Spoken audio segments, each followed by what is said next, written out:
Nah, berikut ini cara mengecek oli secara tidak benar ya. Jadi ini kita putar sampai full ke dalam, ini adalah cara yang tidak benar. Kalian cukup hanya menyentuh di atasnya saja untuk mengecek oli sesuai dengan instruksi dari buku panduan ya. Kalau kayak gini salah nih. Jadi jangan diputar ketika ngecek oli. Jadi ngeceknya cukup dengan menempelkan saja tanpa diulir ya. Oke teman-teman.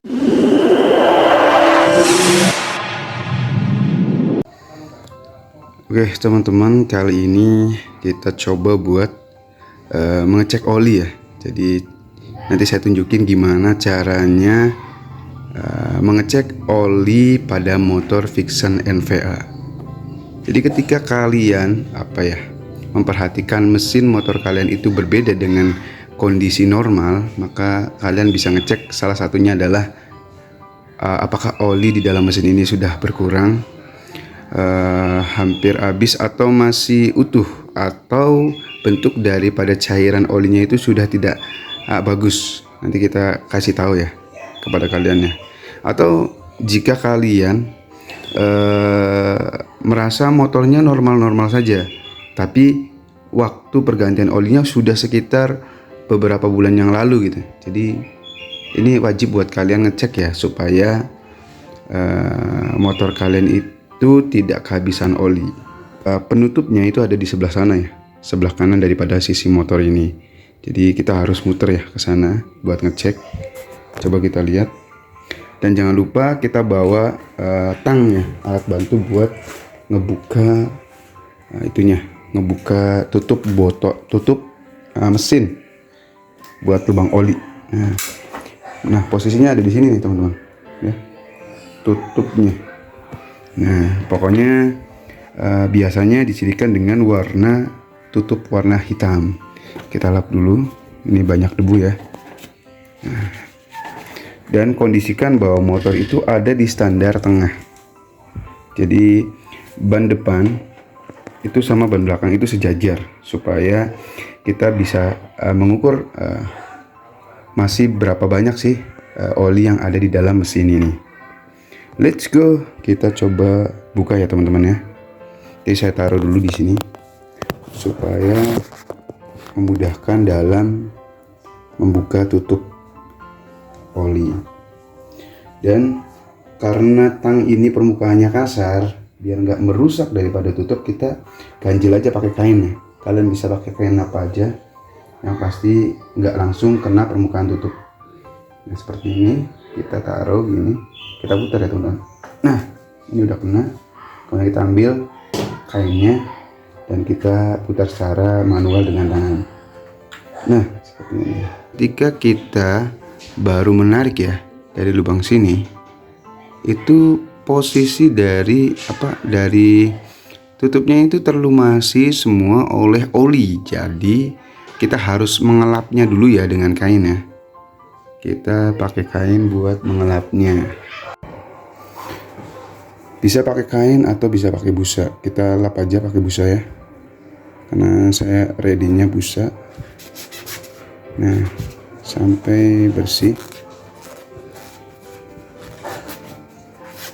sampai terlihat tidak ada oli ya di sini, jadi nggak nempel di tangan. Nah cara mengeceknya tuh, pastikan bahwa ini sudah tidak ada oli ya di tutupnya. Coba cek. Jadi tidak usah masuk lagi, tidak usah diputer, tinggal taruh kayak gini, kita tarik.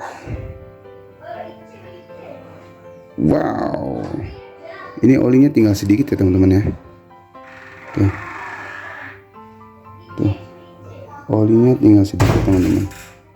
Bisa kelihatan ya, nggak sampai full, jadi ada takaran. Ketika oli sampai ke sini berarti tandanya oli itu full. Kalau olinya segini, ini nggak nyampe 50%. Dan kenapa saya tes olinya, karena kemarin itu saya dengar bahwa mesinnya itu terlalu kasar, jadi ada kemungkinan olinya itu berkurang. Secara logika, ketika oli berkurang, maka mesin itu tidak sepenuhnya terlumasi oleh oli ya. jadi bunyi berisik. Tuh. Jadi ini sudah tepat untuk kita ganti oli. Kita coba lagi sekali lagi ya, karena takut ada posisi ban yang tidak rata. Kita lap lagi.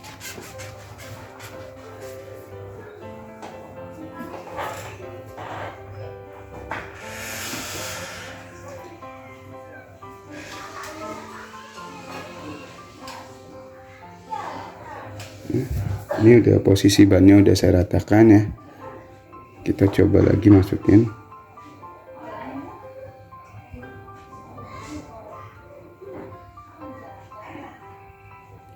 Wah, betul sekali teman-teman. Ini nggak nyampe setengah. Ini udah saya terjadi kebocoran lagi nih.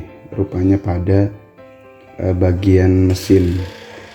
Mungkin sudah terjadi ring seher yang aus lagi. Ini tahun kemarin udah saya turun mesin ini.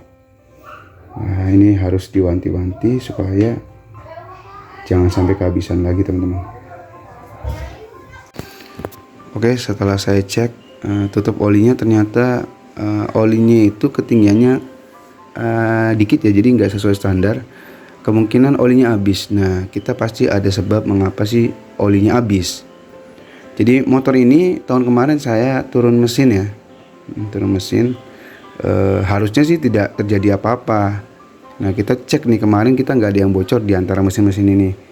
Nah, saya cek biasanya sih sebabnya itu dari ring seher yang udah aus, jadi bocor ya, nanti lewatnya knalpot olinya hasil pembakaran ya, ikut hasil pembakaran atau bocor melalui sambungan mesin. Ini silinder seher, silinder piston. Kalau ini kepala silinder. Jadi kepala silinder itu rumah dari klep, kemudian noken as ada di sini semua. Jadi sistem masuk dan buang tuh adanya di kepala silinder. Nah, kita cek, ternyata di sini kita ada bagian yang basah loh teman-teman. Nah, ini sambungan dari kepala silinder dengan silinder piston ya. Ini aduh, bocor tapi tidak terlalu banyak. Ini sampai ke sini turun ke bawah ya. Ini nggak tahu nih, kemungkinan dua-duanya yang bocor atau bagian atasnya doang yang bocor. Jadi udah tahu ini pasti sambungannya ini yang bocor nih. Oke, kita harus ganti olinya supaya mesin ini tidak terjadi kerusakan ya teman-teman ya. Oke, beberapa tips buat kalian ketika pemasangan packing pada sambungan kepala silinder dengan silinder piston dan silinder piston dengan blok mesin itu berbeda ya packingnya ya. Kalau ini packing kertas, dan kepala silinder dengan silinder piston ini packingnya packing besi. Jadi ketika kita pasang packing besi itu ada beberapa saran sih. Ada yang pakai cat semprot pilok, itu paling mudah ya. Jadi tinggal semprot aja, kita keringin, kita pasang. Dan syaratnya itu pakai cat pilok yang tahan temperatur tinggi. Untuk blok mesin sama silinder piston ini ada sambungannya di sini memakai packing kertas. Jadi buat kalian tidak usah pakai lem ya. Jadi cukup packingnya aja dimasukin, kemudian kita pasang silinder piston ini, maka di sini udah kuat lah. Dia sudah dibuat itu kedap oli, jadi tidak bakal meresap olinya. Jadi kalian yang masih masang pakai lem itu udah salah ya, jangan ya. Tidak sesuai instruksi dari ini settingan mesin. Nah, kalau silinder kepala dengan silinder piston, kalian bisa beberapa opsi. Bisa dicat pakai pilok yang dengan standar pilok temperatur tinggi, atau pakai lem ya. Kalau pakai lem agak ribet. Yang pasti kedua cara tersebut itu bisa dipakai buat ini. Yang pasti hati-hati jangan sampai ada lem yang masuk di dalam ruang pembakaran. Yang pasti nanti mengganggu proses pembakaran ya, tidak sempurna. Oke teman-teman, semoga ilmunya dapat bermanfaat ya buat kalian semua. Jangan lupa untuk subscribe, nonton teruslah video yang saya upload. Terima kasih banyak.